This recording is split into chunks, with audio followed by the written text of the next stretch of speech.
My name is Claudia. I am 34 years old. I am a housewife. I have 3 children and a husband. I love my family. My life looked perfect. My house was clean. My children were healthy. My husband worked hard and left every morning on time. My days started much earlier than everyone else's. Before the alarm clock rang, I was already awake. I put the kettle on. I prepared breakfast. I packed lunch boxes. My children came into the kitchen half asleep. They ate without thinking much. Sometimes they complained if fruit was missing or clothes weren't ready, but almost never did they ask me, "Mom, have you eaten?" My husband kissed me on the forehead. "Thanks, love, for everything. I'm late." Sometimes he praised my cooking in front of friends. "How well your wife cooks," they said. He smiled proudly. He never saw that I had slept 30 minutes less to make that lunch. My house looked perfect. Clean rooms, folded clothes, food on the table. People admired it, but no one saw the invisible cost. Because I knew.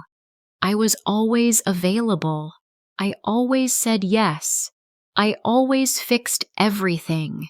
I just didn't know how to stop without feeling like I was failing everyone. I had things I loved, but I paused them. Reading novels at night, walking without rushing, taking online courses. Every day I told myself, when things calm down, I'll go back to that. But calm never came. My own sister, Marcella, lived across the city with 2 children and a busy life, or at least that's what she always said. "Oh, Claudie, I'm so busy. I have no time. I'm exhausted." I listened to her while washing pots or folding clothes. "What happened now, Mars?" I asked. "Tomorrow? I have a work meeting. My kids get out early. Can you watch them?" That little while always became hours.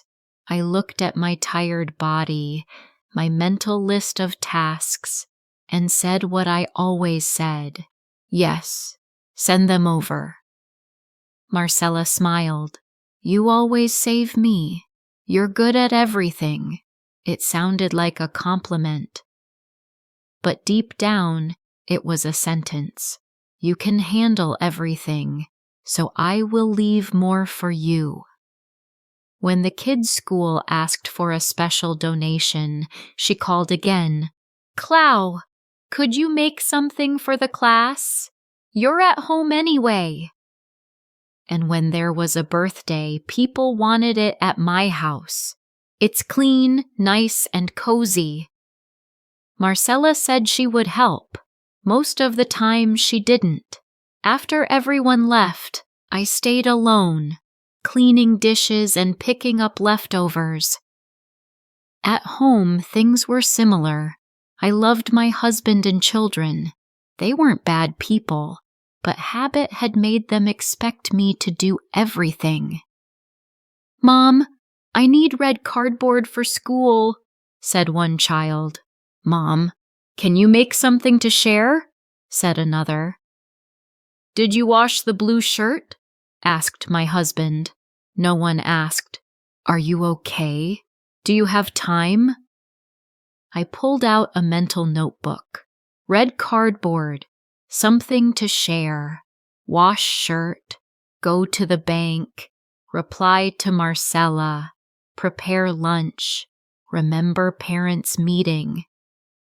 And I did it all, always.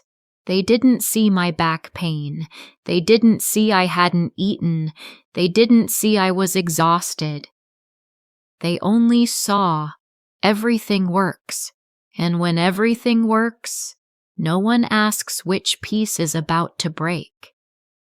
Days blended together. I was always tired, always saying yes. I ate standing. I went to bed with a headache.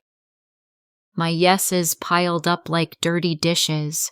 I said yes to avoid trouble, to avoid disappointing anyone. Every yes took a piece of me. One day, I looked in the mirror. I didn't know who I was anymore, only who I served. At first, I thought I was just tired, but my body spoke. My heart raced. I got short of breath. I forgot things. I snapped over small things. One night, my hands trembled. My chest felt heavy. I cried, not because something terrible happened, but because I had done this to myself for years. The next morning, I woke with fever and dizziness. My body forced me to stop. I messaged Marcella, "Today I feel bad. I can't watch the kids." She said, "Oh, just for a little while. Please help." I felt guilty and said yes again. My husband asked me to prepare dinner. In the middle of fever, noise, and exhaustion, I realized when people keep adding weight to you when you're sick, it is not help. It is silent abuse. At the doctor, I finally heard it. This isn't just tiredness. It's accumulated stress. Your body is collecting a debt. I understood. I hadn't broken from one day, but years of neglecting myself. That night, I stood in my kitchen, dirty plates around me. I hadn't eaten calmly I couldn't remember, and I promised, I have always been there for everyone, except me. That will change. The next day, I said to my family, I'm very tired. Things must change. We shared responsibilities, dishes, laundry, simple dinners. I asked for 1 hour a day for myself. Slowly, things shifted. When Marcella called, I said, "Today, I can't." She called me selfish. I said calmly, I'm not selfish. I was sick because I never thought of myself. We hung up.